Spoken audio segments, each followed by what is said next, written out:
SPBU.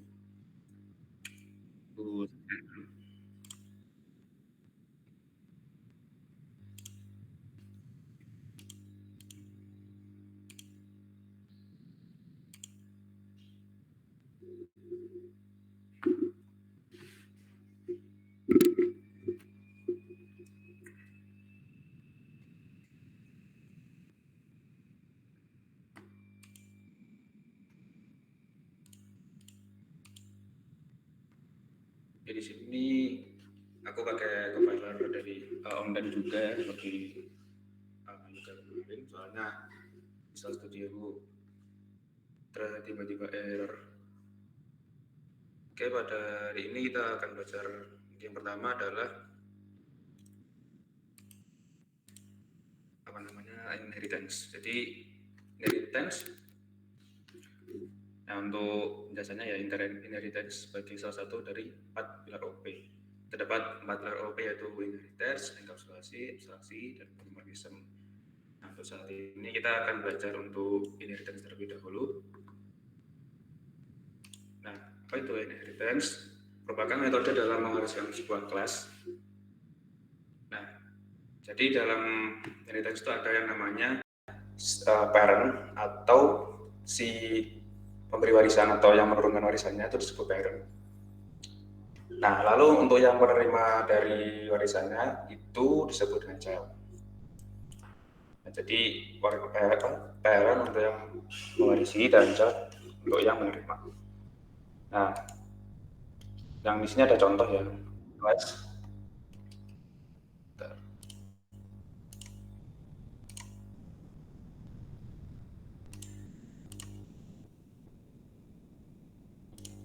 Nah, untuk contohnya di sini kan ada employee nih, employee. Nah, ini sebagai parent kalau di sini, dan untuk front dev sebagai child.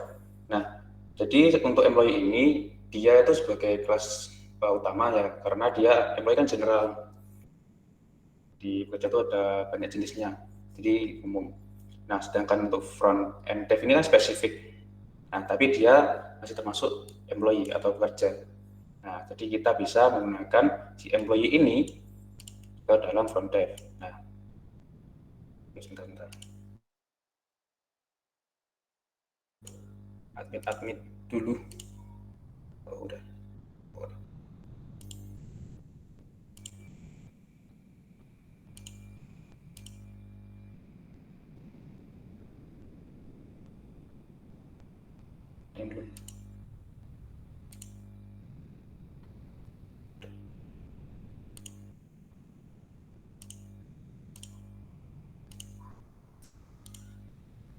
Nah, kita coba langsung di sini ya.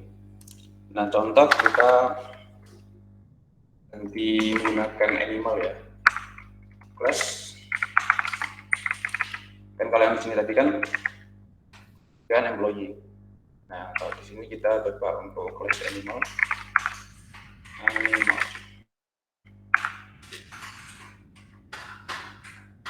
Nah, di animal kita punya yang namanya public ya, public string. Kita kasih nama. Dan mungkin yang lebih general lagi dia memiliki berat. Nah, jenis saja ya. Nama berat.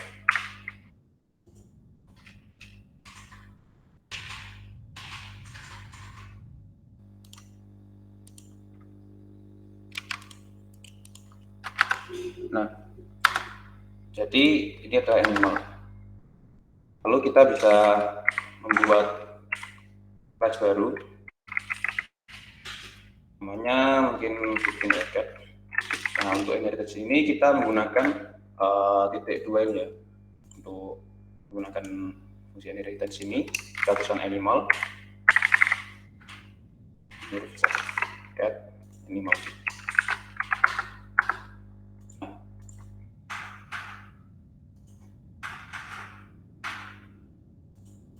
Di sini kita bisa mungkin tambahkan lagi public string, mungkin apa ya kucingnya dulu mungkin ya, kucing mungkin.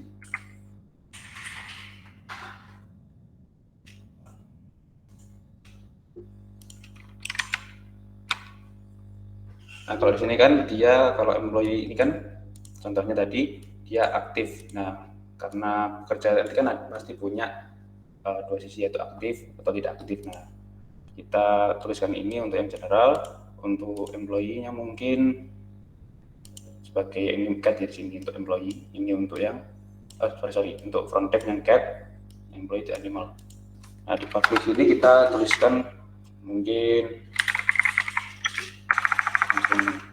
apa ya, hasilnya ya. Agak lupa guys aku untuk void name. Nah, terus di sini console pipeline ini. Jangan lupa kasih titik koma di sini ya, koma.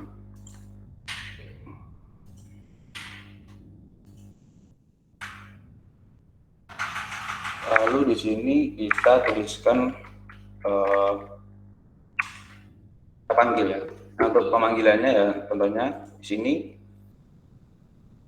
kan developer, kita buat developer. Kalau di sini ya new front dev, panggil front dev-nya ini sudah inheritance dengan employee, console pipeline developer aktif dot aktif. Jadi kita bisa menuliskan apa namanya, si atributnya yang dimiliki oleh employee meskipun kita memanggil front dev. Jadi untuk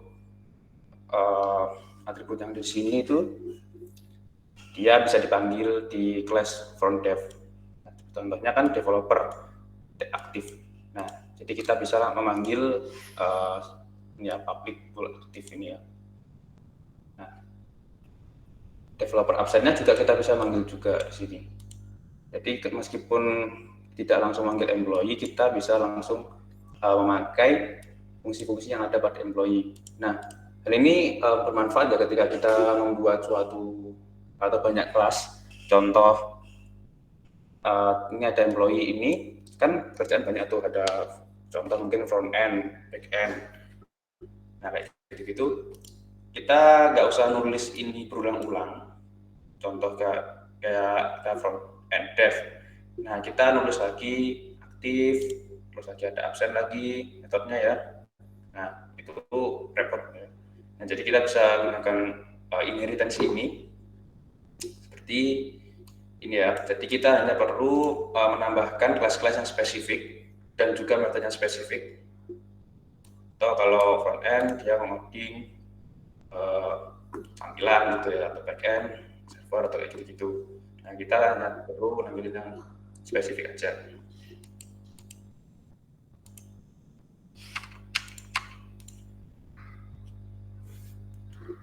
Oke. Terus kita lanjut lagi. Ini ada yang masuk.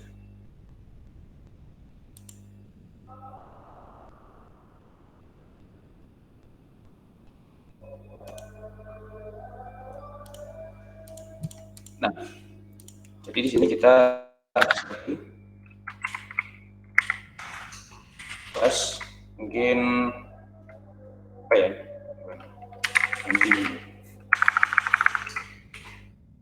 Ini lebih sopan ya. Minimal. Lalu sini ada public string. Oh, enggak sering. Bisa. Kita buat method aja. Void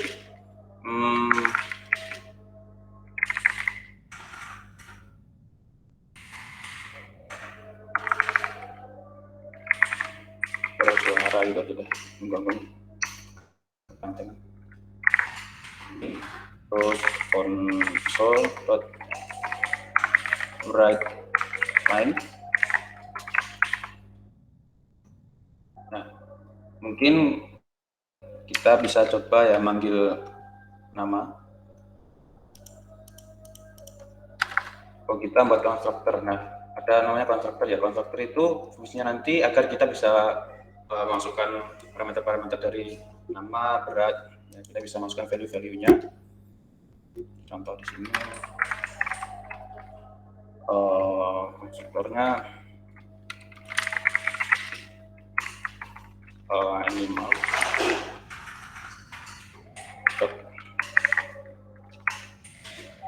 is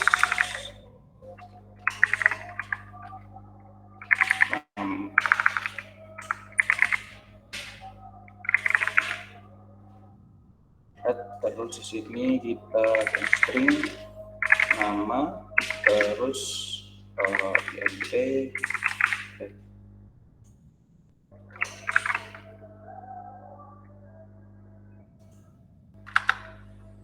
mungkin sama di sini kita kasih ya, kita bisa di branding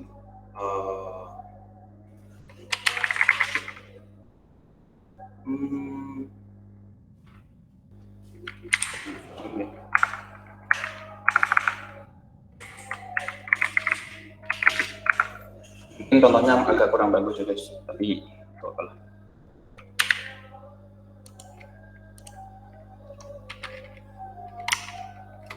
Lu di sini apa? Halo? Sorry motong. Mungkin kamu bisa ganti dark mode. Itu di compilernya ada dark mode, terus agak besarin kelihatannya. Kurang besar kan? Ya sedikit. Oke, nice. Lanjut.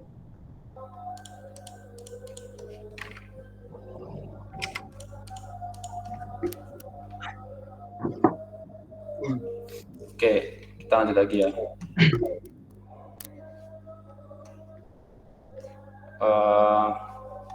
Nah, sebelum konstruktor tadi, kita lanjutin aja dari materi. Oke, yang tidak diwariskan. Yang tidak diwariskan yaitu konstruktor. Nah, tadi kan, jadi konstruktor itu baik statik maupun non statik. Pada kesempatan ini, apabila parent kelas tidak memiliki konstruktor, maka child kelas tidak harus memiliki konstruktor. Nah, jadi kalau si employee ini tidak punya konstruktor, di child-nya, di front dev ini kita tidak harus menuliskan konstruktornya. Nah, jadi pada instansi front dev perlu dimasukkan argumen level, sedangkan pada employee tidak perlu. Jadi ketika pada front dev ya, kita kan punya konstruktor nih. Punya konstruktor hanya di front dev aja. Nah, kalau kita manggilnya di employee, itu tidak perlu. Nah, kan ini contohnya ya, front dev. Nah, kita masukkan front dev beserta value yang dari konstruktor ini ya, junior ini. Nah, si employee ini tidak perlu menuliskan value junior ini. Nah, ketika kita tuliskan, dia akan error. Ini contoh aja. Kayaknya enak gini. Kita copy aja, contohnya kurang bagus aja.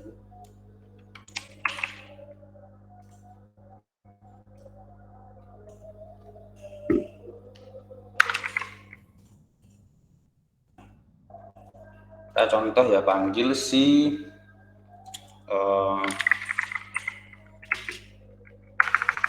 employee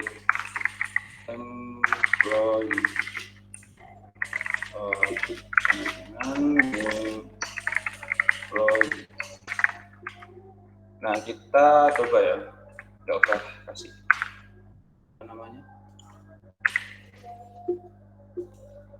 struktur di sini kan. Oke, error apa nih?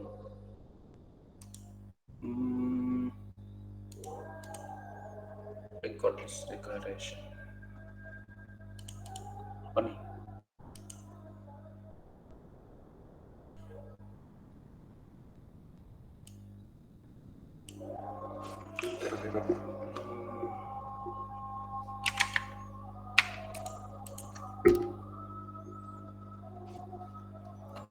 Error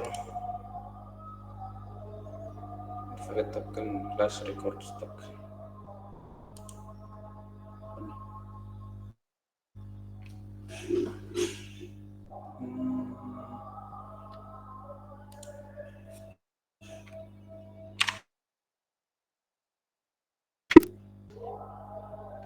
ini kan hmm,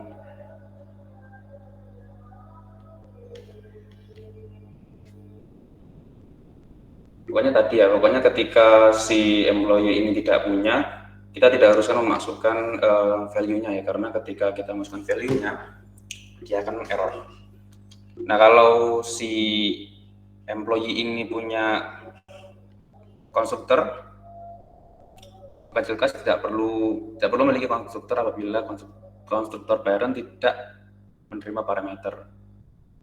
Itu juga tidak perlu ya. Harus memiliki konstruktor juga apabila konstruktor parent menerima parameter. Memerlukan konstruktor untuk mengisi argumen untuk parameter konstruktor parent kelasnya. Untuk mengisi parameter parent class gunakan keyword base. Nah, kenapa bagian ini? Sudah.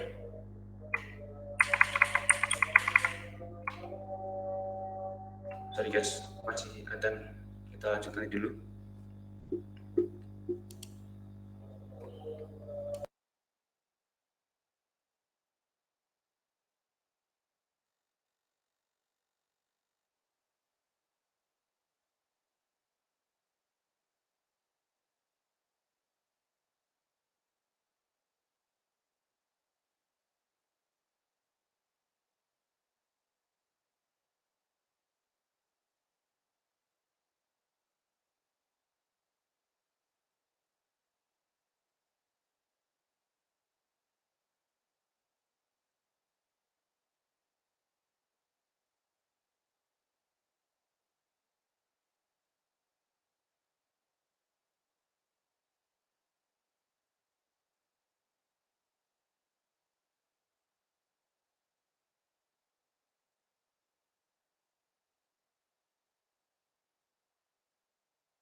Via Zoom.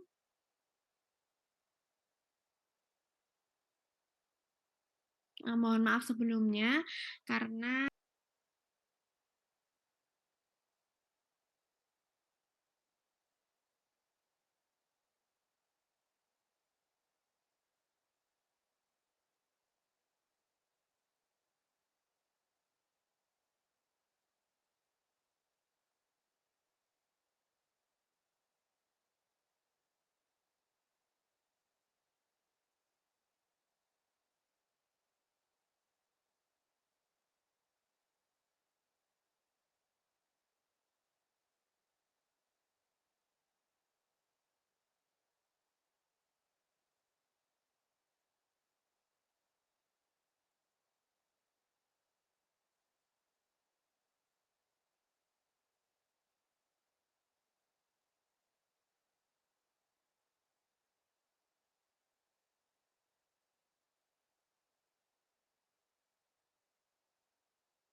Oke, jadi aku barusan dapat WA, dapat amanat untuk melanjutkan pembelajaran. Kukira memang belum dimulai.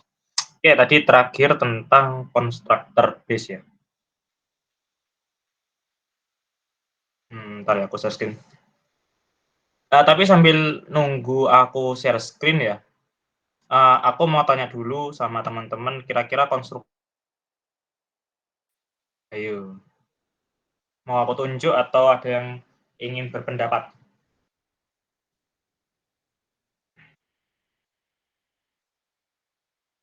Take it atau double to another man.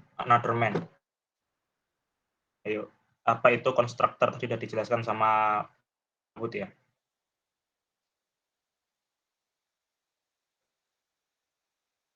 Gimana teman-teman? Halo. Halo. On mic boleh langsung. Halo guys. Apa itu konstruktor?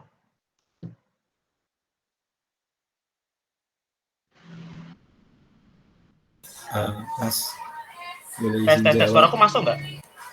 Oke. Masuk. Ya, oke. Menurut saya konstruktor itu kayak ini Mas, kayak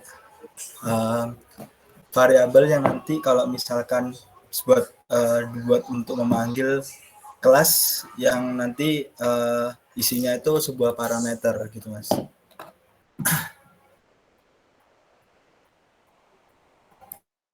Variabel, sebuah variabel ya. Kayak apa namanya, kayak dispesifikasikan buat dipanggil gitu loh Mas. Gimana ya ngomongnya? Nah, tadi kamu bilang variabel ya? Ya, jadi kayak misalkan di variabel itu nanti kalau misalkan dipanggil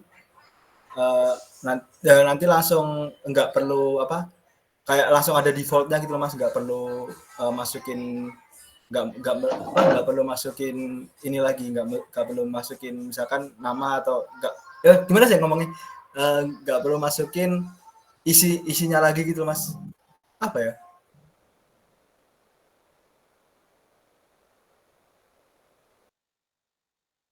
Udah, itu aja. Oke, sebutkan NIM-nya ya. Bentar. Oh, ada. Oke, konstruktor tadi disebutkan adalah itu. Mungkin dari teman-teman ada yang mau berbagi satu kali lagi? Aku mau jawab, Mas.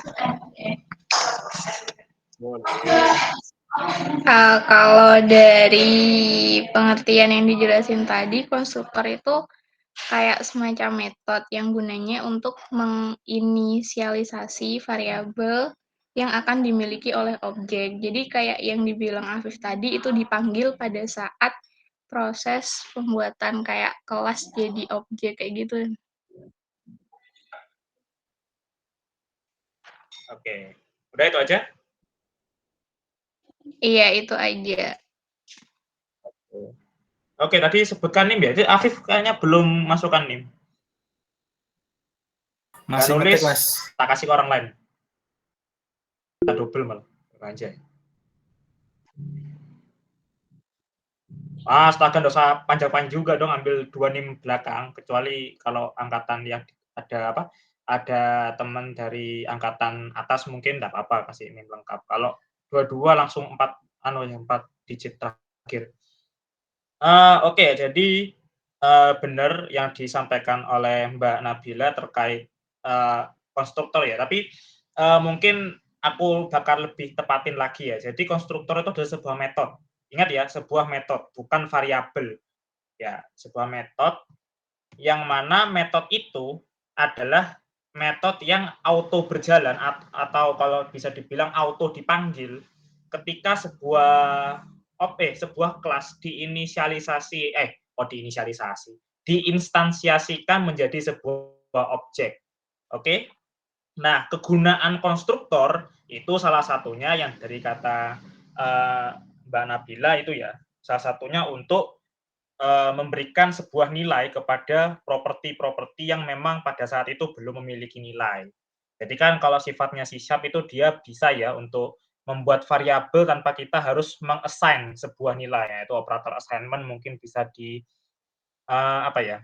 bisa dipelajari lagi dari Argo 1. Oke, jadi ini aku sudah bikin kelas. Oh ya, aku lanjut. Mungkin buat teman-teman yang punya di sini aku bakal ngasih tahu beberapa shortcut untuk biar ketika teman-teman buat sebuah project itu lebih singkat. Jadi shortcut yang pertama yang paling penting itu adalah namanya SVM. Teman-teman ketik ini aja, nanti dia muncul sebuah snippet. Nah, yang kalau kita baca di sini tulisannya adalah code snippet for void main method. Jadi itu berguna untuk membuat metode main yang statik, yang biasanya ada di template Microsoft. Ya, jadi daripada teman-teman copy paste dari template Microsoft bolak-balik keluar aplikasi, mending teman-teman bisa ketik ini terus di tab. Ini di tab kenapa nggak jalan? Nah, kalau di tab itu warna kayak gini, static main gitu. Cuma harus ditutup kelas dulu ya. Jadi buat kelas program. Nah, terus SVM. Oh ya, yang tadi tanya tentang huruf besar, ternyata aku pakai huruf kecil ya. Jadi sama harusnya pakai huruf kecil atau huruf besar ya? Oh, huruf kecil, guys. Sorry. Aku ralat ya penjelasanku tadi ya yang di chat. Jadi pakainya huruf kecil. Oke, jadi kayak gini ya untuk cara cepat bikin sebuah static void main. Oke, jadi aku lanjut ya. Misal aku punya tadi ada namanya kelas employee. Nah, dari kelas employee itu dia dia misalkan punya inilah first name. Nah, ini kalau misalkan teman-teman pakai VS itu teman-teman ada kayak ini cheat-nya. Jadi intelligence bacanya gimana ya, lupa aku. Intelligence, astaga, intelligence, tapi yang behavior-nya tuh kayak GitHub Copilot. Jadi kita tuh kayak diberikan sebuah suggestion kode yang ingin kita masukkan daripada kita harus masukkan satu-satu ngetik gitu. Nah, kayak gini. Oke, misalkan aku bikin public ya. Public string itu bisa gini Pak. Tadi yang dari intelligence pakai gini. Nah, terus konstruktor itu dia berfungsi salah satunya untuk mengisi Nah, kalau teman-teman dia kayak gini. BTW untuk kelihatan kan ya? Apa belum ke share screen? Kelihatan, Mas. Kelihatan, Mas. Oke, sip. Oke, jadi kayak gini ya. Employee, terus dia meter. Nah, thank you. Nah, sebenarnya konstruktor ini bisa memiliki parameter, bisa enggak gitu ya, tergantung suka-suka kita. Nah, karena tadi aku ingin menjelaskan atau menekankan fungsi dari konstruktor untuk memanipulasi atribut, maka kita pakai konstruktor di parameter. Nah, karena parameternya ini baru diinisiasi, kita harus pakai tipe datanya. Beda sama yang ini kan properti. Ingat ya, bedanya properti sama parameter yang di sini tuh ada bedanya loh ya, walaupun nama dengan pembedanya yaitu untuk rujukan gitu. Nah, sekarang aku ingin mencoba memanggil, aku bisa tulis employee, misalkan aku nulis front end dev tadi ya. Front end dev sama dengan new employee. Sorry. Nah, biasanya teman-teman, oh ini nggak error ya? Oh, kayaknya VS yang dulu. Oh, ini error, oke. Biasanya teman-teman, kalau semisal teman-teman punya kelas ya, terus dia punya konstruktor, tapi teman-teman lupa untuk mengisikan argumen, nah ini tuh biasanya langsung error, ada merah-merahnya. Teman-teman cek dulu merah-merahnya apa, dibaca, nah ini errornya, there is no argument given. Berarti dia memerlukan sebuah argumen untuk mengisi parameter first name. Misalkan aku tulis yoga. Terus aku panggil. Oh ya, untuk console log astaga, console readline itu teman-teman bisa pakai CW ya. CW gini, nah ini CW console readline. Tinggal di tab langsung muncul. Misalkan aku memanggil now front end dev titik first name. Oke, kita lihat.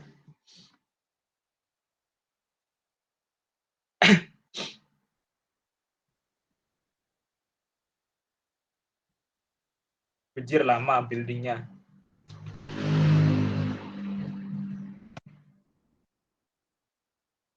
Oke, jadi kegunaannya konstruktor itu salah satunya untuk memanipulasi atribut. Nah, ini kita lihat ya. Di konsolnya. Nah, ini konsolnya sudah memanggil nama yoga gitu.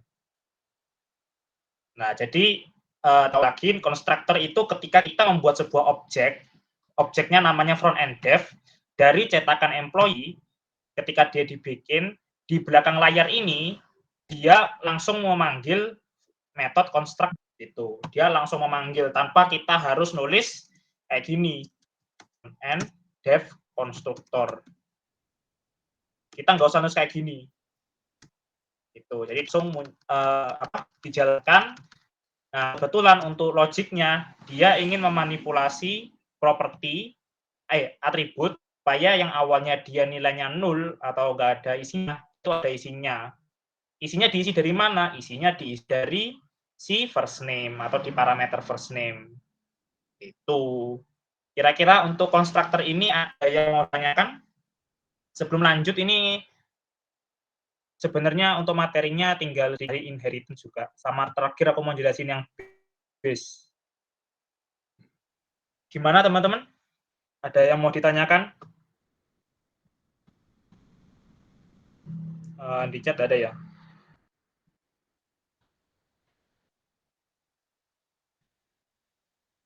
Belum ada. Oke, berarti sudah paham ya. Oke, habis ini ini ya nanti bakal ada tesnya. Jadi tunggu aja ya. Cepat kok materinya, jadi santai aja. Makanya aku suruh kalian istirahat tuh biar kalian lebih siap, lebih enak dengerinnya biar nggak ngantuk juga. Aku lihat saran-sarannya bilangnya banyak Kak, ngantuk Kak. Nah, itu.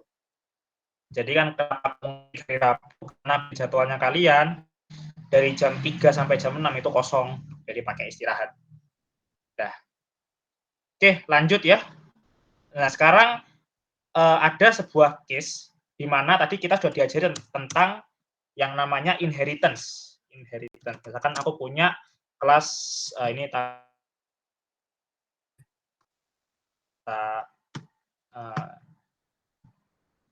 ini komen, terus aku mau bikin front end dev.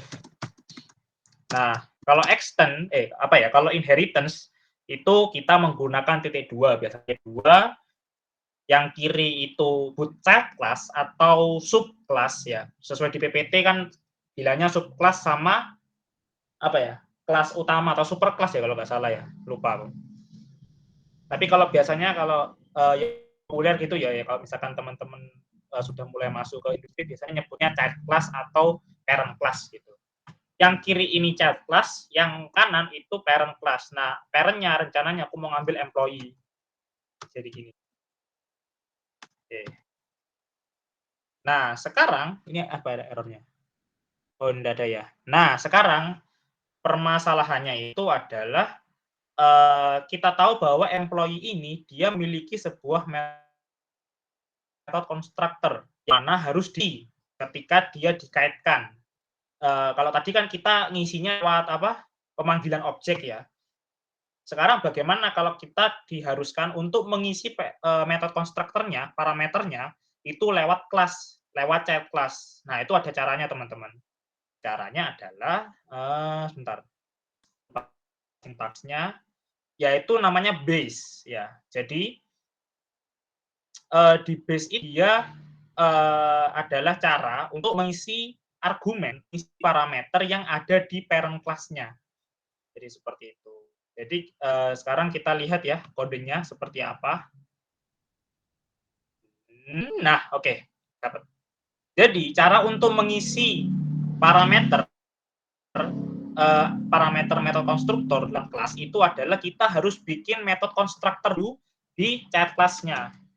Jadi kita bikin front end dev, kita bikin dulu metode kalau bilang ya metode konstruktornya, terus kita biasanya dikasih titik 2 ya kalau salah. Terus kita panggil base namanya. Nah, ini kenapa nih front end dev must be declare a body. Oh, bentar aku akan oke. Sebenarnya bener sih. Cuma ini nggak ada bodinya, jadi kayak gini. Oh, ini nanti nggak error. Nah, kan ada error ya. Nah, sekarang baru kita isi argumennya. Argumennya yaitu misalkan yoga lagi. Nah, kalau semisal teman-teman bikin kelas yang mana metode yang mana type kelasnya itu nggak memiliki logik sekali di konstruktornya, itu nggak apa-apa, santai aja. Misalkan teman-teman bikin metode konstruktor di chat class yang kegunaannya hanya untuk mengisi argumen di parent class yang di sini, itu nggak apa-apa kosongan gini. Nah, jadi kalau misalkan aku mau nulis gini, itu bisa, nggak akan error. Sorry, aku mau manggil dulu. Front end dev titik front end misalkan 1 sama dengan new front end dev. Dikarenakan konstruktornya tidak mengambil parameter, tidak mengisi parameter, kita kosong, tidak apa-apa. Nah, sekarang aku mau tanya kepada teman-teman. Kira-kira kalau misalkan aku sebelum lanjut ke sini. Kira-kira untuk chat class ini front end dev, kira-kira walaupun kosongan seperti ini, dia punya class member apa enggak? Nah, aku tanya sekarang. Jadi kan di sini aku tulis kelas front end dev, dia inheritance atau diwariskan oleh employee, yang mana employee itu punya version data meta constructor. Nah, sekarang aku mau bertanya nih, kita fokus ke front end dev. Nah, di sini kalau aku analisis, dia tidak punya properti atau mungkin dia tidak punya metode-metode lain. Nah, tapi kira-kira itu benar nggak si front end dev ini nggak punya apa-apa? Ya teman-teman, saya mau berpendapat. Nah, sorry. Ayo. Ingat konsep warisan. Atau dibayangin aja sesuatu yang diwariskan tuh pasti sifatnya seperti apa. Punya, oke, punya apa yang dimiliki oleh front end.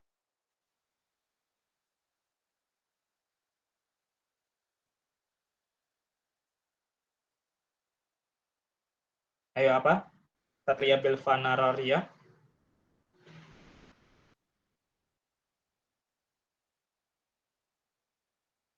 Blue. Di masih ya employee-nya itu apa? Si front end tuh punya apa? Si front end dev tuh dia punya apa berarti? Kan tuh kosongan tuh, tapi satu. Nah, itu punya apa berarti?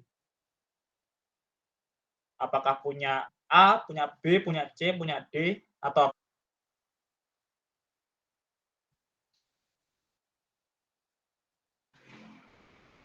ayo. Mungkin kalau bingung kalau lupa tak tampilin nih kodenya. Nih, employee front end dev dia inheritance terhadap employee. Nah, di sini sebenarnya ini enggak true kosongan. Dia pasti punya sesuatu. Apa itu? Ayo. Jawab enggak? Punya atribut dari orang tuanya. Oke, atribut apa itu? Atribut apakah itu? First name. Oke, udah ya, Neva ya yang jawab ya. telat tuh. Oke, jadi kalau bilang dipahami sifat-sifatnya ya, sebenarnya kayak apa ya? Belajar OOP ini memberi clue, tidak ngomong. Langsung ngomong. Jadi sebenarnya pelajari sifat-sifatnya aja sebenarnya kalau di OOP itu. Jadi teman-teman mencoba untuk ngotak-ngatik, misalkan membuat objek atau mau bikin konstruktor, terus dicoba di print, kalau misalkan error itu error kenapa? Nah, rata-rata mungkin ya error karena itu ketidaksesuaian dengan OOP-nya gitu. Kalau hoki real, mampus lu, Gus. Inspirasi doang, dirinya nggak diinspirasi. Oke, jadi dev itu dia punya first name, gitu ya. Nah, kalau misalkan aku panggil nih pegawai satu titik first name, di output-nya itu dia bisa, dia kayak muncul suggestion gitu. Ini, nah dia nggak error juga. Jadi pegawai satu dia juga otomatis mempunyai first name, namanya yoga yang diisi oleh chat class-nya lewat metode constructor seperti itu. Nah, sekarang kalau misalkan aku mau ngasih parameter di sini, misalkan aku mau bikin sebuah string gitu ya, public string stack gitu ya. Stack itu maksudnya apa ya? Kalau di programan tuh stack tuh kayak aplikasi yang dipakai, teknologi yang dipakai untuk mengembangkan aplikasi. Misalkan aku mau tulis Laravel. Nggak usah tak isi dah, guys. Nah, aku mau ngisinya itu di sini, stack, nah terus di stack ini. Sorry ya kalau misalkan tiba-tiba muncul gini ya, itu karena intelligence-nya. Jadi bagusnya VS tuh kayak gitu. Nah, di sini ada string stack yang mana dia merujuk pada stack yang diatribut, nanti nilainya akan diisi oleh parameter stack. Nah, itu di mana di sini ada konstruktor, ada parameternya, di sini juga ada konstruktor. Cuma kalau yang si parent kan sudah di-solve. Sekarang tinggal yang ini. Nah, kalau yang chat class, ya sama aja. Kita bikin konstruktor yang sebelum-sebelumnya. Kita tinggal namain di sini. Misalkan Laravel. Udah. Terus kita mau panggil, ini beda ya, nggak kayak VS Code. Bentar. Ya, kenapa nih not responding? Loh. Coba geser. Pakai acara not responding juga.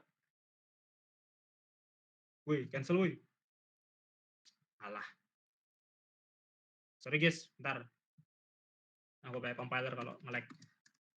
C# compiler.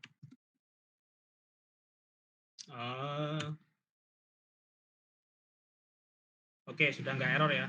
Nah, cw pegawai 1 stack. Nah, kalau aku run,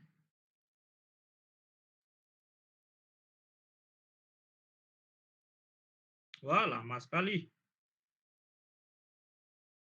Kalau aku run, itu otomatis nilainya adalah Laravel. Yang ini pegawai stack. Karena nilai Laravel diisi oleh argumen ini. Jadi argumennya ini kayak apa ya? Sebenarnya kayak mata rantai gitu loh, Rek. Jadi Laravel yang di sini digunakan untuk ini, yang stack. Sedangkan yang base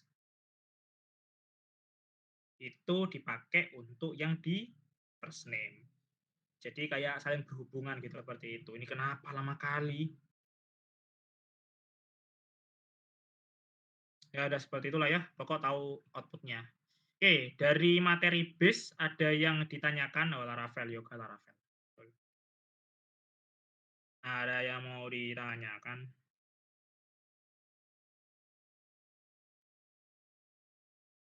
Aduh hai, isinya pusing. Loh, santai. Aku udah bilang ya, isiku pusing itu oke selama pilotnya nggak pusing anjay. Berarti yang di bawah itu nambahin gitu Tamas. Maksudnya yang di bawah nambah on mic korek, enggak apa-apa rek. Jadi nggak bingung lah sama pertanyaannya. Enggak apa kok santai aja. Yang itu Sini Mas bukan yang kelas vokal ya. Jadi kalau misalkan mungkin teman-teman mana? Yang apa namanya? Yang new employees yang new front end dev terus new front end yang bawah itu berarti nambahin yang di atas itu Mas. Yang ya udah itu aja yang tak tanya Laravel ini. Ya. Suaranya sampean patah-patah Mas. Apa dia aku yang nge-lag ya? Enggak, ini yang Laravel ini tak maksudnya. Iya, yang itu. Tes. Halo.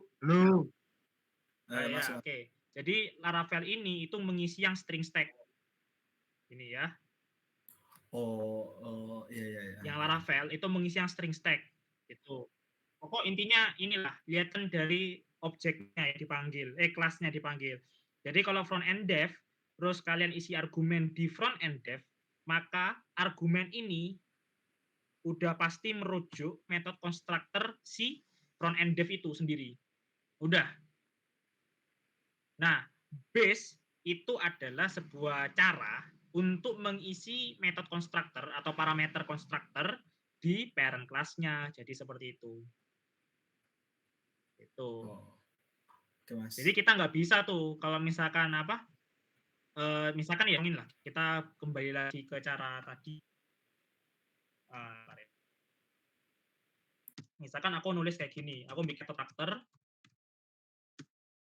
Nah, terus aku nggak bikin apa-apa nih, aku nggak ngasih base. Nah, terus aku ngisinya malah di sini. Misalkan yoga tadi ya.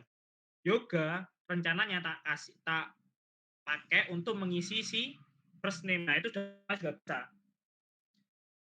Yoga di sini itu fokusnya atau scope-nya itu hanya di front end dev. Makanya error nih, lihat. Errornya apa? There is no argument given that correspond to the required parameter first name. Nah, first name kan dimiliki oleh si ini employee. Jadi kita nggak bisa tuh ngisi first name tapi lewat chat class dengan cara seperti itu nggak bisa.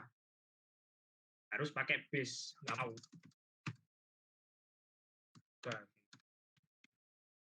Udah saya, nggak error. Ini biasanya apa? Loadingnya lemah. Oke, gitu aja dari aku. Ini error karena nggak ada parameter tapi tak isi parameter. Oke.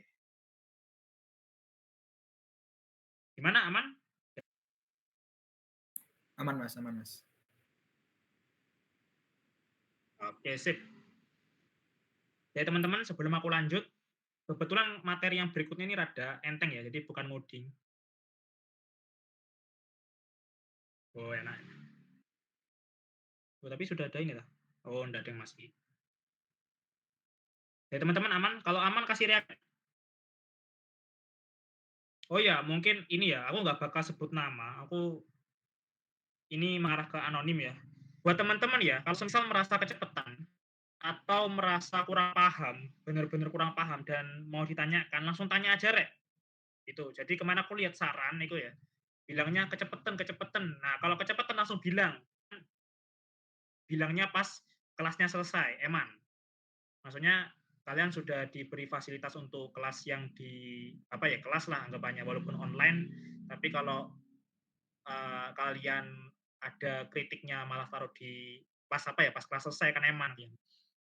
Kita terima, kita pasti evaluasi, cuma namanya manusia juga agak luput dari kesalahan ya, pasti tiba-tiba melenceng lagi seperti itu. Anjay, siraman rohani. Oke, aman. Berarti aku lanjut ke kelas diagram.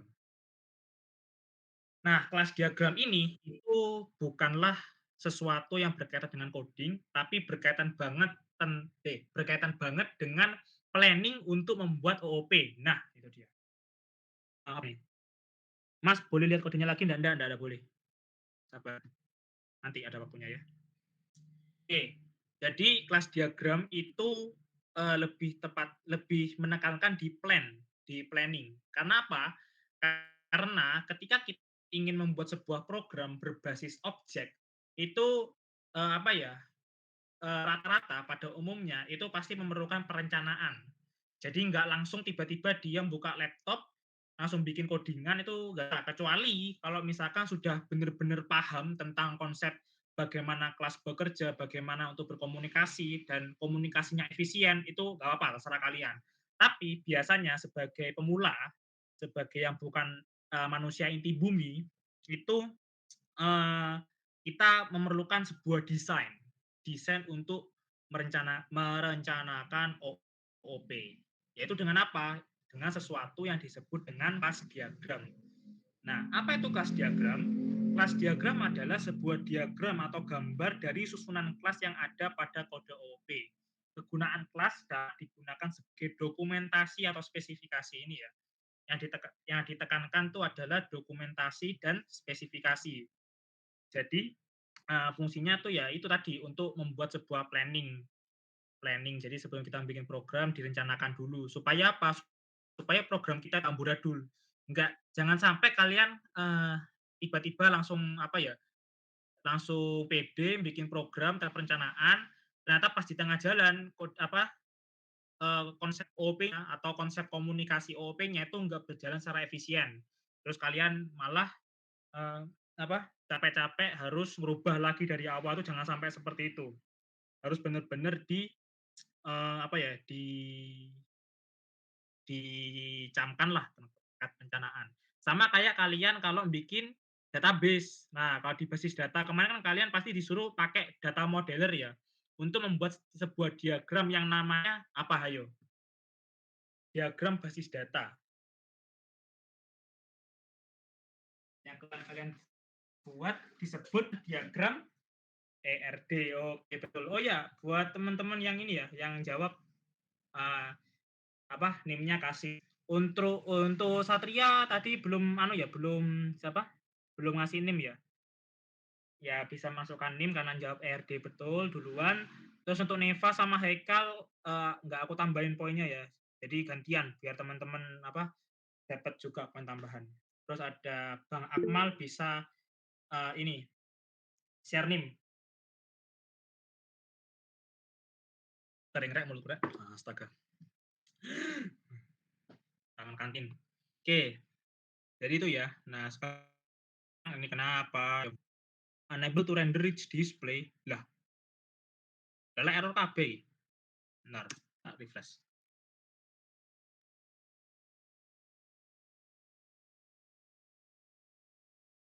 Mungkin teman-teman yang kemarin kan data kasih GitHub-nya ya. Itu bisa ini ya, bisa buka juga GitHub-nya ya. Jadi kita materi pembelajarannya full ngambil dari sini karena aku lihat dari penyampaiannya sepertinya materinya hampir mirip. Aduh, nggak bisa ngelihat rek. Sorry. Oke, mungkin aku kok RD sorry. Kelas diagram. Nah, kelas diagram tuh kayak gini. Nah, kebetulan kan teman-teman ada materi APSOD ya. Nah, nanti OOD-nya kalian bikin ERD. Materinya dimulai dari sekarang. Nah, kasih clue ini. ERD kayaknya harusnya di materi-materi mau hampir akhir lah. Materi terakhir. Semoga jelas. Kalau takut-takutnya nggak jelas, sabar-sabar. Di kanan bro. Open image in new tab. Kecil sekali. Wah, sangat jelas.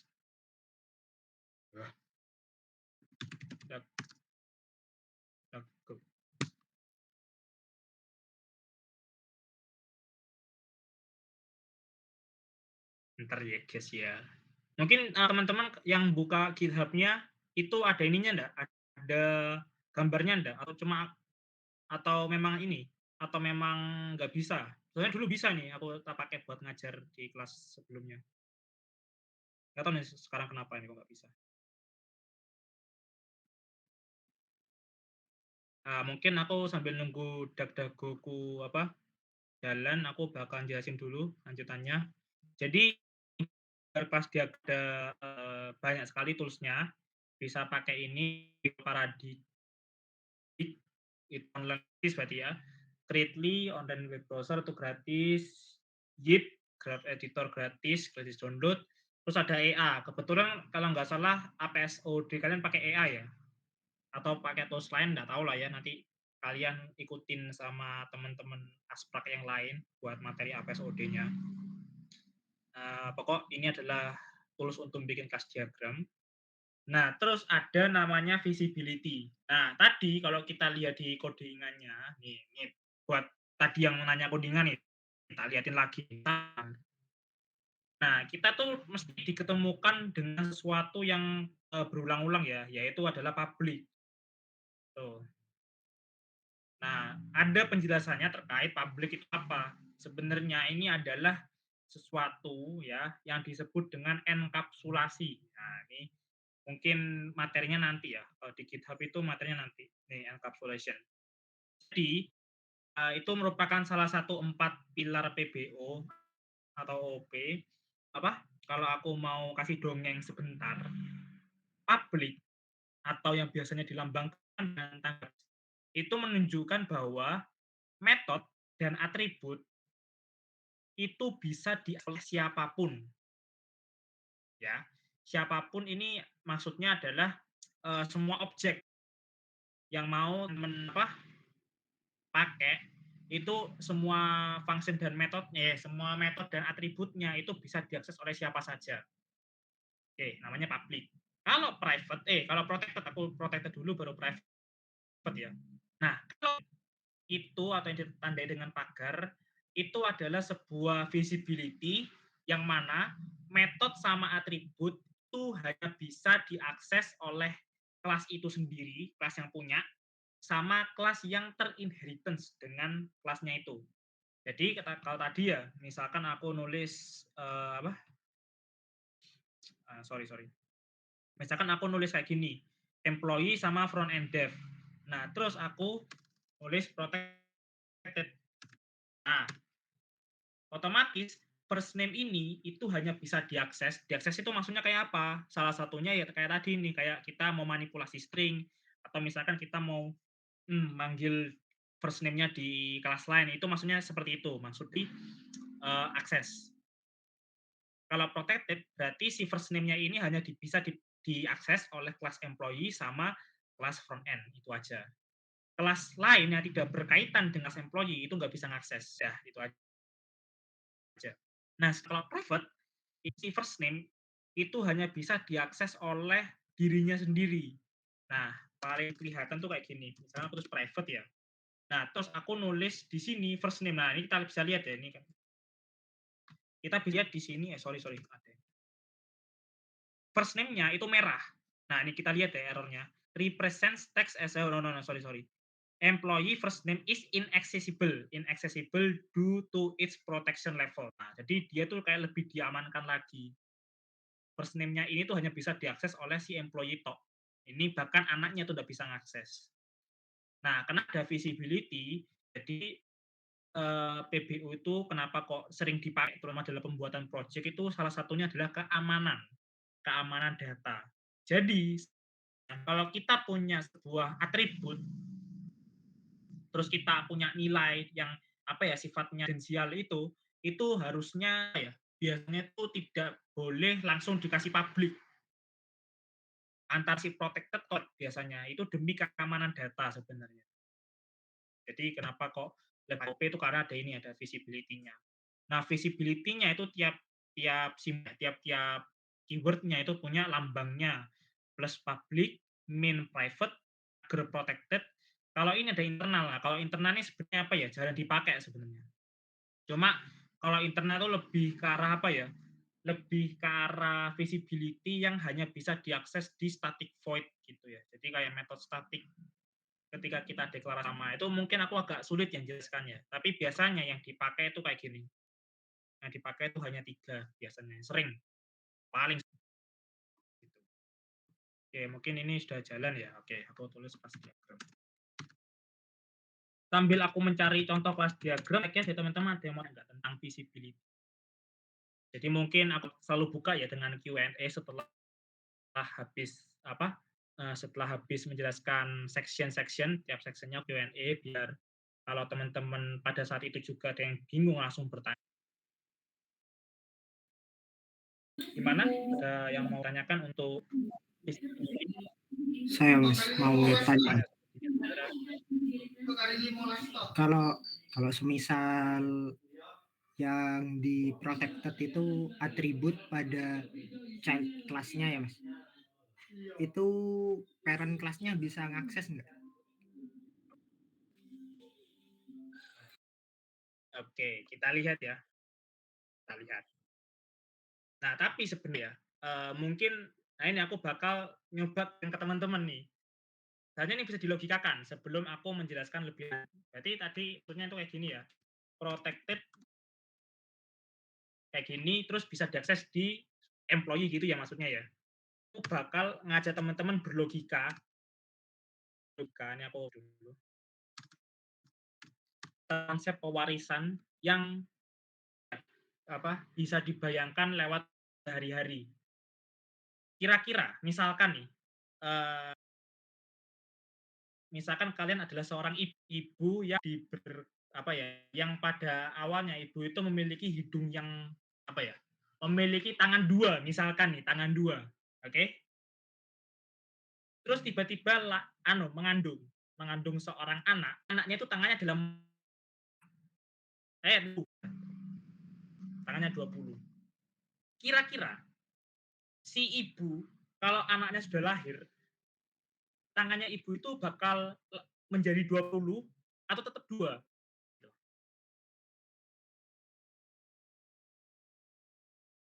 Ini biar error. Gimana? Mungkin aku bakal tanya. Itu bagus tadi pertanyaannya. Dulu aku sempat jelasin juga. Kira-kira gimana teman-teman? Dari analogi yang seperti itu. Jadi, dua tangan, lahirlah seorang anak dengan 20 tangan. Kira-kira ibu itu setelah melahirkan dia bakal punya 20 tangan apa enggak?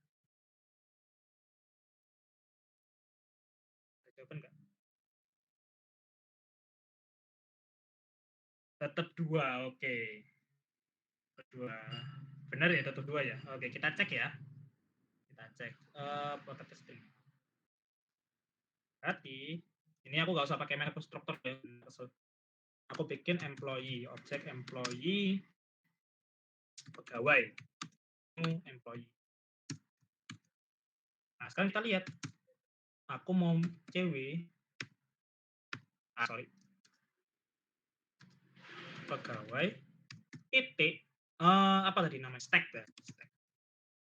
Nah, kita lihat sendiri. Ternyata, si stack itu dia nggak bisa dipanggil oleh si employee. Karena apa? Employee does not contain a definition for stack. Maksudnya apa? Sekalipun dia ini public, ya, sekalipun tak public ini ya. Kalau si kelas parent-nya nggak punya sesuatu yang dimiliki oleh si anak, maka dia tetap nggak punya. Itu. Kamu mau bikin private, mau bikin protected, atau mau pakai visibility yang lain ada, dia tetap nggak bisa mengakses. Karena apa? Dia adalah parent. Parent kalau sudah ditakdirkan dengan anggota seperti itu, terus dia punya anak yang mungkin diberi kelebihan, ya dia nggak bisa. Tetap dia dia akan menjadi dirinya sendiri yang punya anggota badan secara default seperti itu. Itu untuk penggambarannya. Kira-kira menjawab enggak? Jadi nggak usah ngomong pabrik pun aja nggak bisa ngakses, si parent nggak punya. Gimana dari Haikal ada sanggahan? Sudah buktikan sendiri kalau itu error. Menjawab, oke. Ya teman-teman ada mau tanya lagi? Nah ini aku sudah munculkan.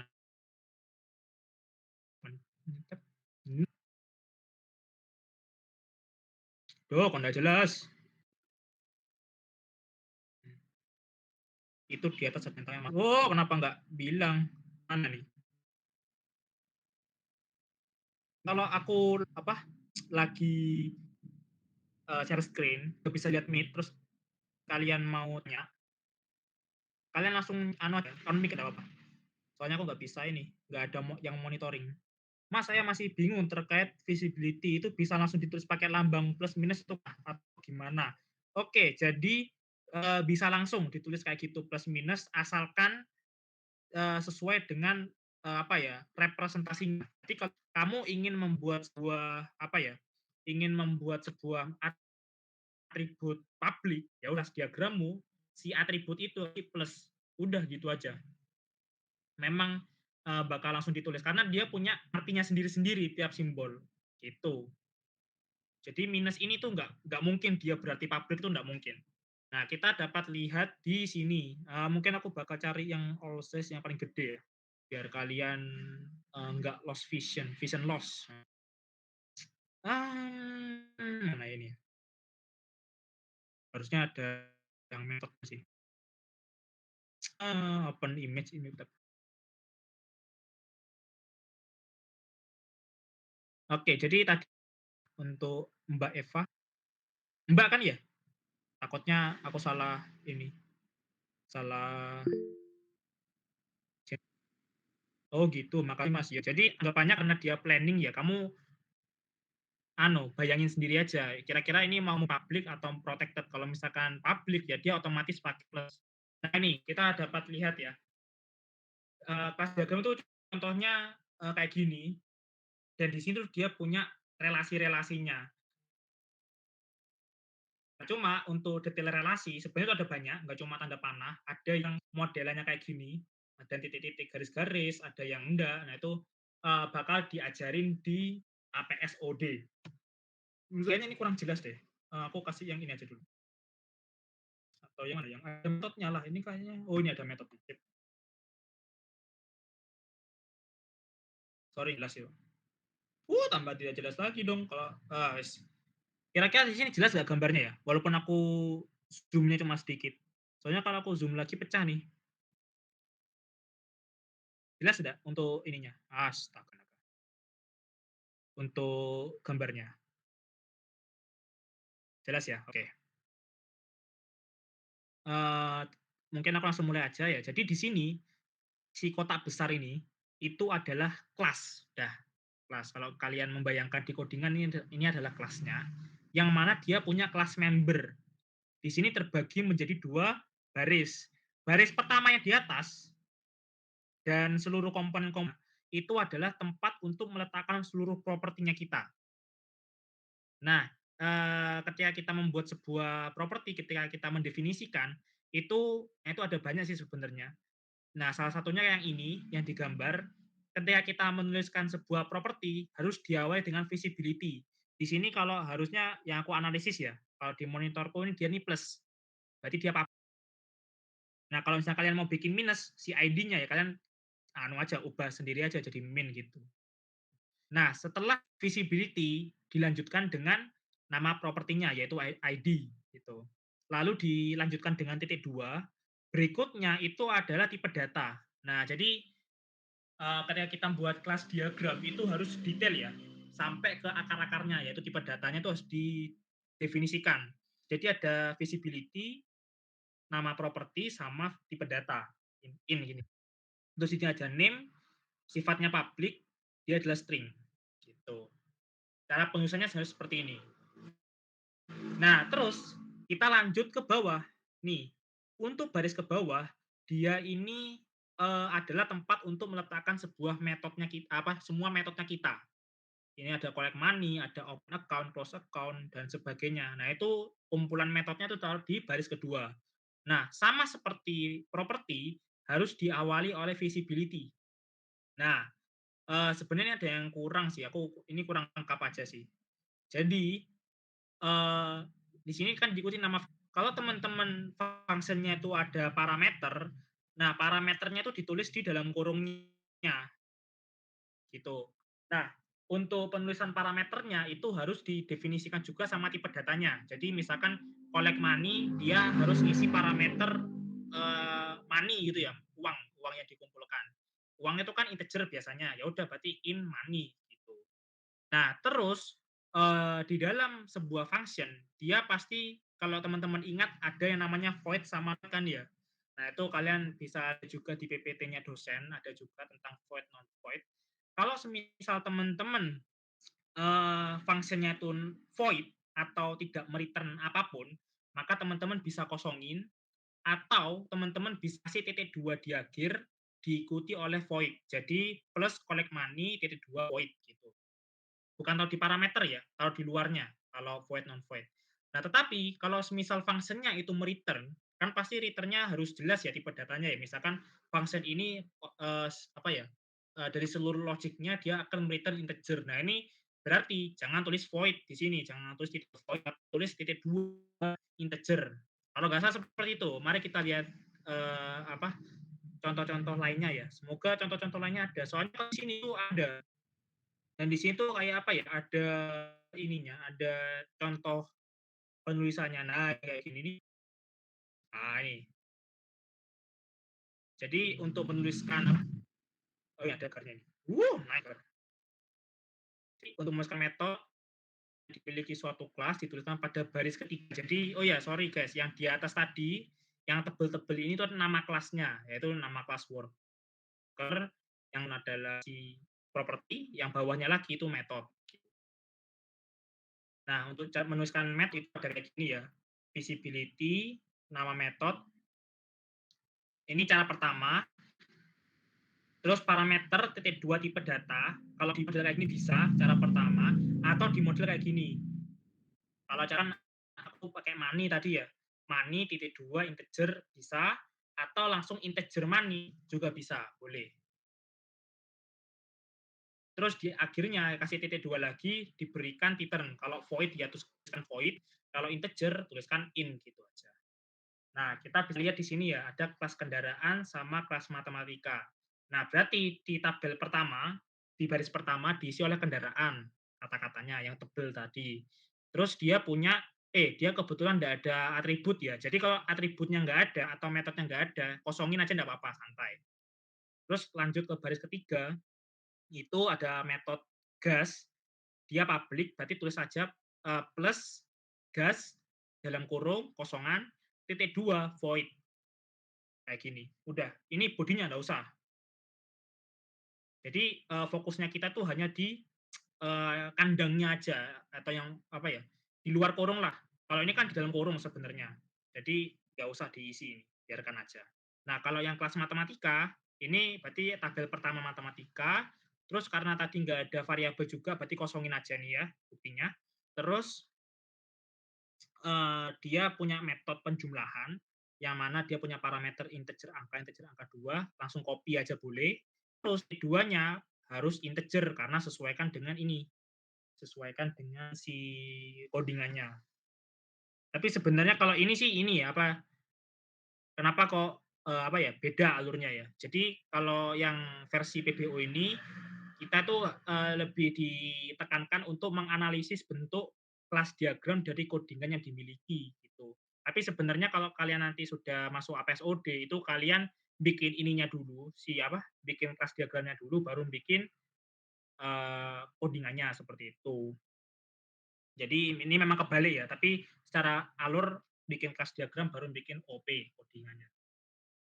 Nah, sekarang kalau misalkan dia static atribut atau static method, nah ini dia ditandai dengan garis bawah ada underscore-nya. Oke, sebelum aku lanjut, masih ingatkah teman-teman dengan static? Apakah itu static? Static keyword. Jelas sedikit, Mas. Oke. Yang kasih tahu yang mungkin masih ganjel. Tapi sebelum itu jawab dulu pertanyaan saya, apa itu static?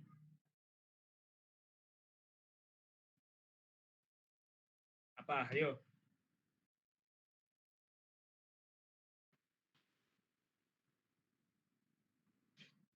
Silakan Rek main badminton. Oh, masih ngajar. Jangan dulu. Gimana, guys? Ada yang mau menjawab apakah itu statik? Ayo. Googling nggak apa, santai ini online.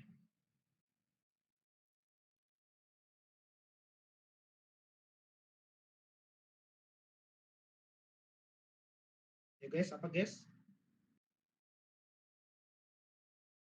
Aku tunjuk ya. Siapa yang belum pernah jawab? Apakah itu statik?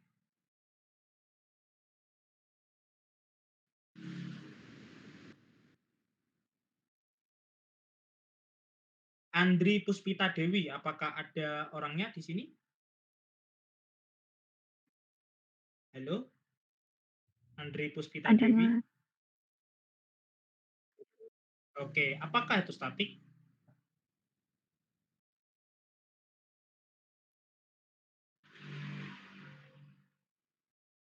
Halo Mbak Andri. Mau dijawab atau poinnya didobel tapi kasihkan orang lain? Wah, enak nih. Karena baru menemukan jadi Jawab atau didobel kasih poinnya orang lain dulu, Mas. dobel kasih orang lain. Oke. Dari lanjut ya. Tadi coba sekarang Mister Yoga Bis Anjay. Yoi dong. Farik Manaf. Mas Farid Manaf, adakah di room? Apa 6.000? Apa 6.000? Meme-nya kamu tak 6.000. Ada Mas. Oke, apakah itu statik? Atribut atau metode tapi untuk kelasnya bukan objek, tapi untuk kelas mas bukan objek. Apa? Contohnya seperti apa? Mungkin kalau kamu menjawab di chat, apa? Tapi tunjukkan bentuk implementasi statik. Kamu codingin aja apa? Tunggu. Lama rek kelasnya rek sampai jam 9 ini ternyata materinya mau habis sangat sedikit ya. Tak tunggu sampai 19.40. Kalau codingannya belum selesai, tak anggap itu double kasihkan orang lain. Double, aduh gimana ya tadi konsep double ya? Yes, gampang lah. 19.40 kalau nggak masih belum ngetik double aja mas. Oke, double. Lanjut ke cewek.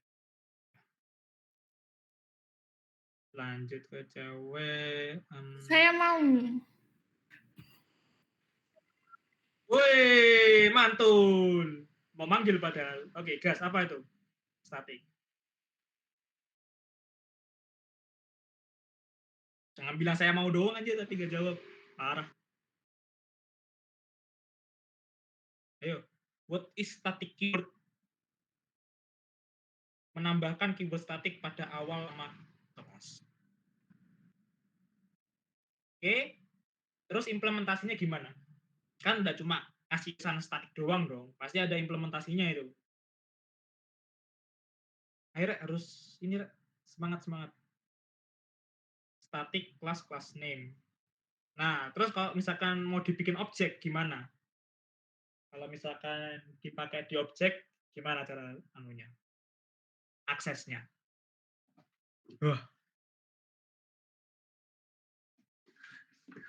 Badan pakai minum, Bang.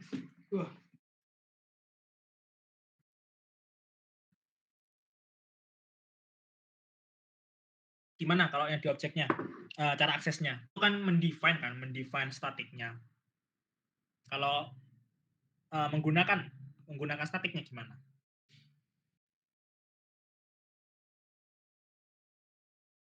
Ambil atau double? Anjay. Oke dah, dapat poin lah. Tapi mungkin nggak full.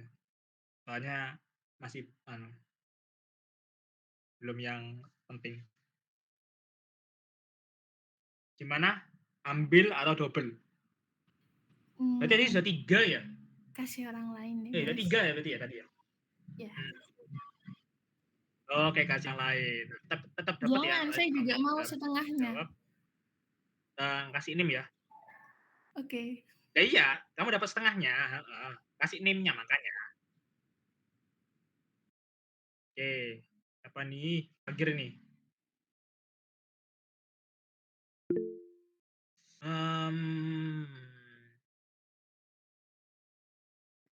Triantono Adi Priambodo, adakah gerangan? Mau Mas yang tanya tadi dapat poin enggak? Dapat. Tulis aja. Tapi tak cek nanti chatnya. Kamu sudah pernah ngisi atau belum? Kalau sudah ngisi berkali-kali ya enggak tak masuk. Kasihan teman-teman harus punya nama. Apakah ada gerangan Mas Triantono Adi Priambodo? Enggak, kamu nggak usah ngisi kamu lagi. Woi, malah ngisi lagi. Udah berkali-kali kamu nulis. Halo, Mas Triantono Adi Priambodo, apakah ada ini? Apakah gerangan ada di Gimit? Kalau nggak ada, berarti double lagi ya ke orang.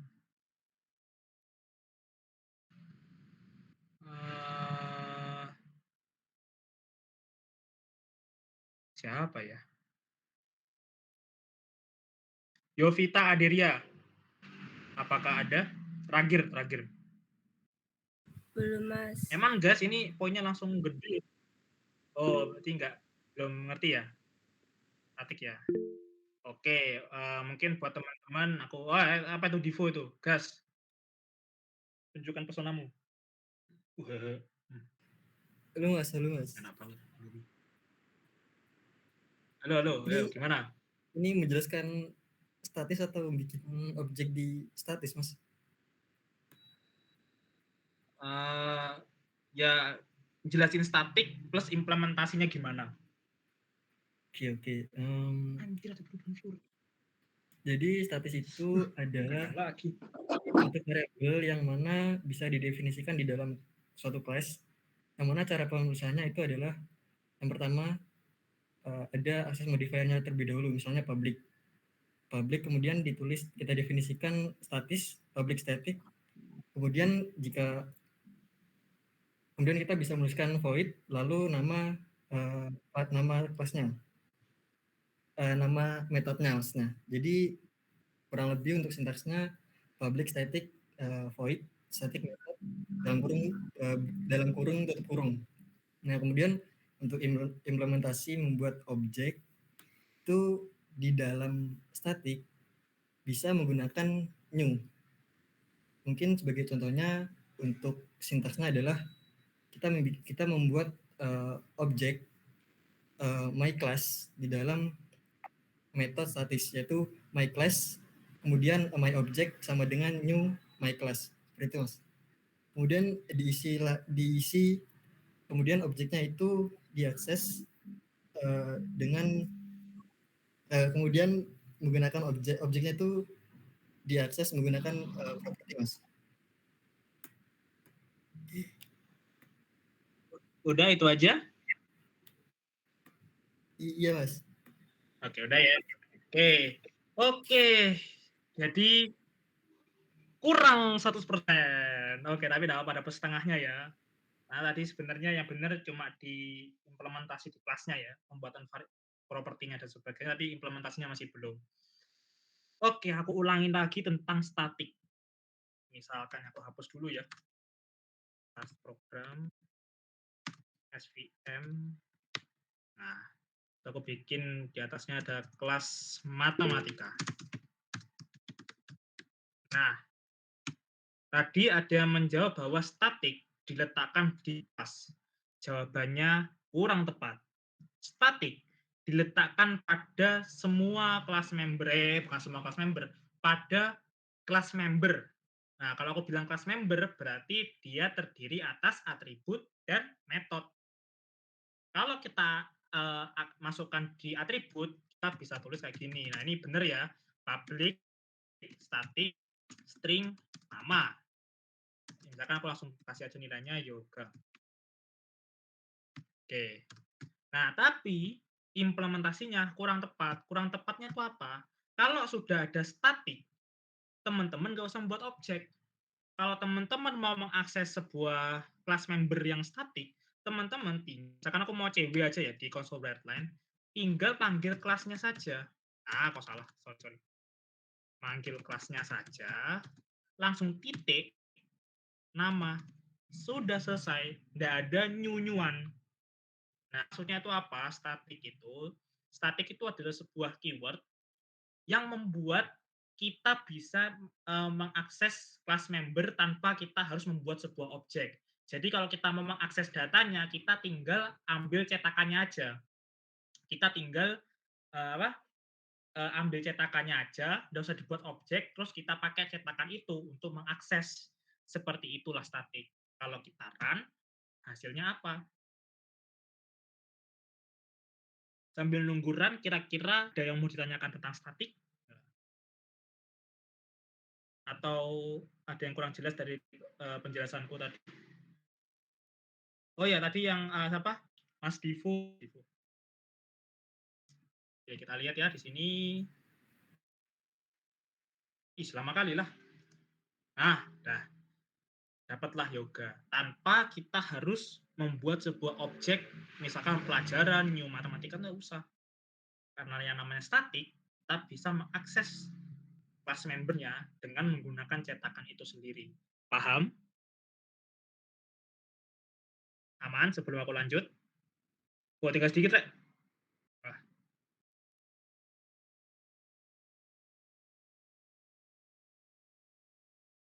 Aman, guys? Reaction aja apa? Reaction buat teman-teman yang lain. Oke, mantap ya. Semoga benar-benar paham, jangan sampai nanti masih ada saran kurang jelas padahal sudah aku evaluasiin, selalu aku berikan pertanyaan, selalu aku berikan kesempatan, malah bilangnya masih cepetan bang. Oke, jadi yaitu dari kalau di dalamnya itu adalah garis bawah atau underscore gini, entah itu atribut, entah itu metode. Jadi statik itu bisa berjalan, tadi aku bilang dia bisa dipakai di atribut, bisa di metode juga bisa, bukan dimasukkan di kelasnya gitu. Oke, terus abstrak. Kalau kayaknya abstrak ini nggak akan aku bahas dulu karena abstrak itu ada di materi abstraction ini nanti. Tapi ya intinya dari diagram itu seperti itu. Nah, jadi itu kita juga bisa mendefinisikan relasi lewat gambar. Nah, kalau inheritance itu dia ditandai dengan gini, employee, terus ada front end dev, yang mana front end dev ini dia menembakkan panah asmara, maksudnya panah gini, itu terhadap employee. Jadi panahnya itu bukan dari employee ke front end dev ya, tapi front end dev ke employee, jangan kebalik panahnya. Gitu. Nah, dan diagram itu punya banyak sekali relasi.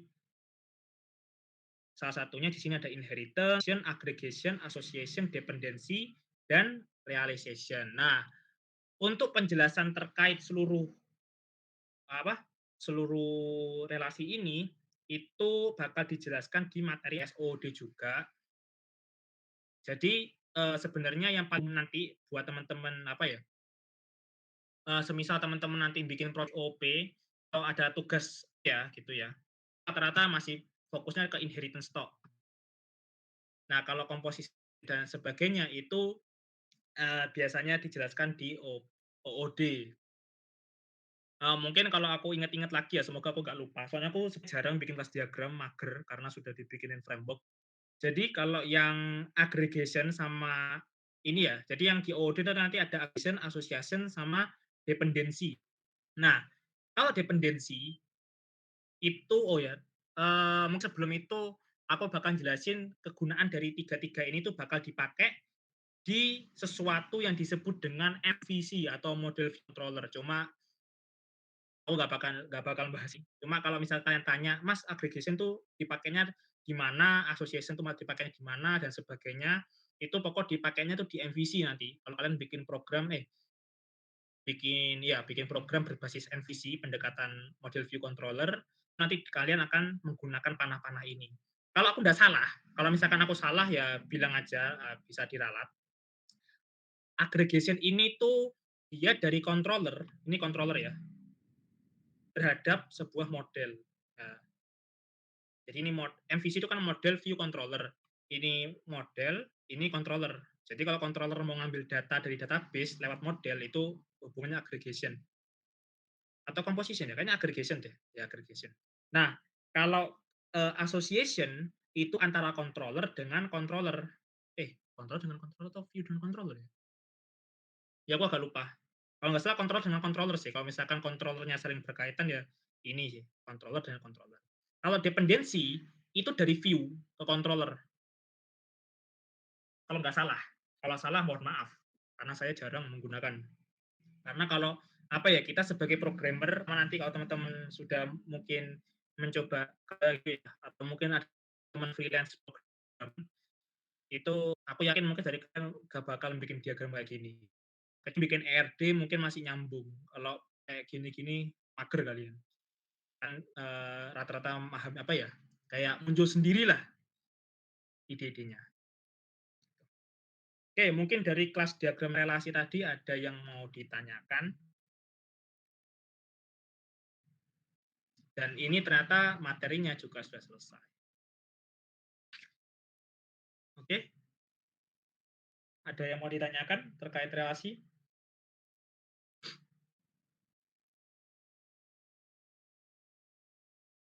Oke, aman ya.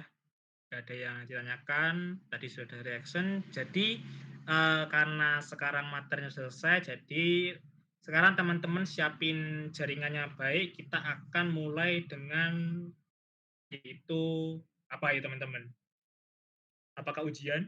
Apakah langsung ada kuis? Praktikum? Ayo. Tidur. Mas absen. Pede banget anjir. Ya, bener. Dari Kak Bud apa ya, menjawab project akhir. Jadi kita langsung bikin project akhir, deadline-nya hari ini ya. Kita tunggu sampai 2359, kalian bikin aplikasi bebas, mau aplikasi berbasis desktop atau web, pokok implementasi OP. Kita tunggu sampai jam 2359 habis ini. Enggak, goyan-goyan, Rek. Oke, jadi karena materi sudah selesai, sekarang kita lanjut ke sesi absensi. Minta kepada Bang Bud tolong memberikan absensinya. Sudah tak kirimin linknya ya. Sudah dapat ini kayaknya, sudah dapat apa? Sudah dapat kisi-kisi nih weather app ini. Iya, sabar lah. Sabar. Sudah dapat kisi-kisi kelas udah nih weather app. Soalnya apa suruh apa? Dibikinin tugas. Ya tak bikin tugas. Linknya udah tak kirim ke WA. Oke, sudah. Yang udah pusing sini ya sambil sambil peregangan dulu. Sambil cuci-cuci mata, makan-makan.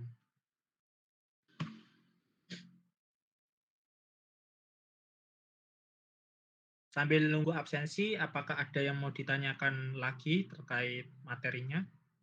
Terkait semua materi atau ingin curhat? Anjay, curhat.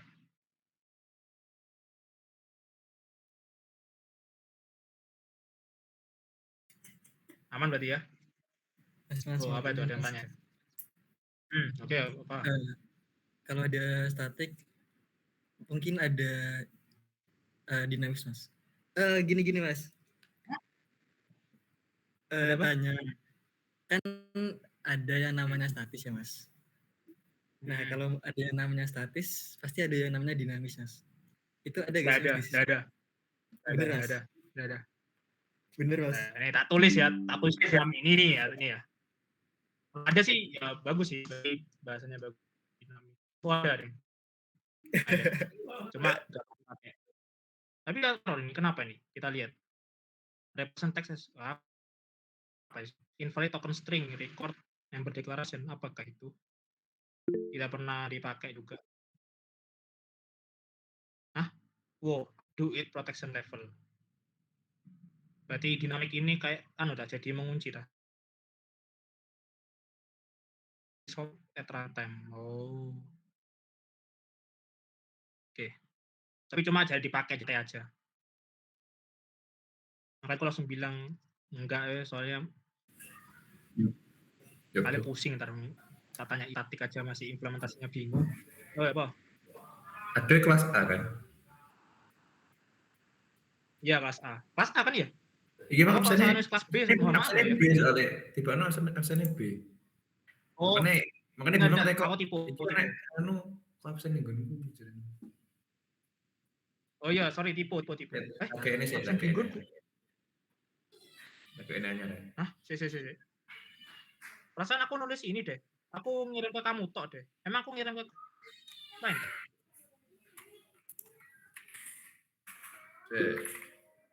Enggak deh harusnya.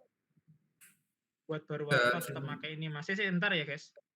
Sing mau kirim link kuwi pancen tulisannya form absensi praktikum inheritance B. Itu kelas A tuh aku tipu. Berarti tipu, santai aja. Tapi kok Bima kok anak sing absen ning gone? Aku takutnya absen akhir kelas. Hah? Berarti enggak apa-apa. Aman Mas ya. Apa coba sing ngirim? Emang aku ngirim ke entar. Saya tak cek deh respon ya. Sih harusnya enggak ngirimin tinggi ya. Di mana ya? Aku buka story dulu.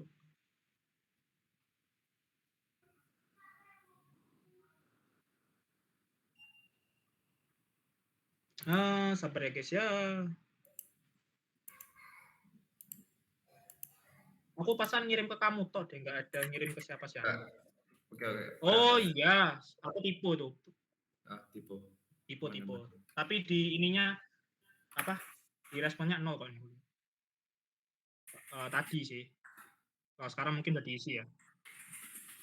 Itu A, sorry guys. Maklum kebiasaan.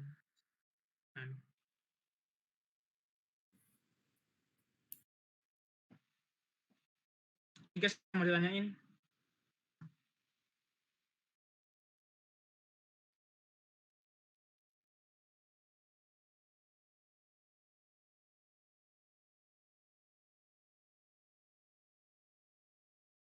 Aman guys, aman ya, aman. Nah, mungkin kalau dari aku itu aja yang bisa aku sampaikan. Dari Wood, apakah ada mau tambahan? Kurang lebih enggak ada sih, udah aman. Oke, mungkin absensi bakal aku buka ya sampai 20:30 lah ya. Nanti aku tutup. Jangan lupa absensi. Karena dari aku itu aja. Sebentar.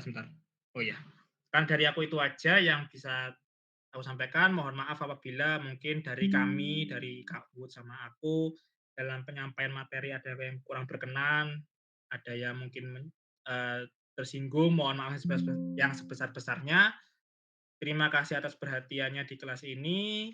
Wassalamualaikum warahmatullahi wabarakatuh. Terima kasih teman-teman. Waalaikumsalam. Waalaikumsalam.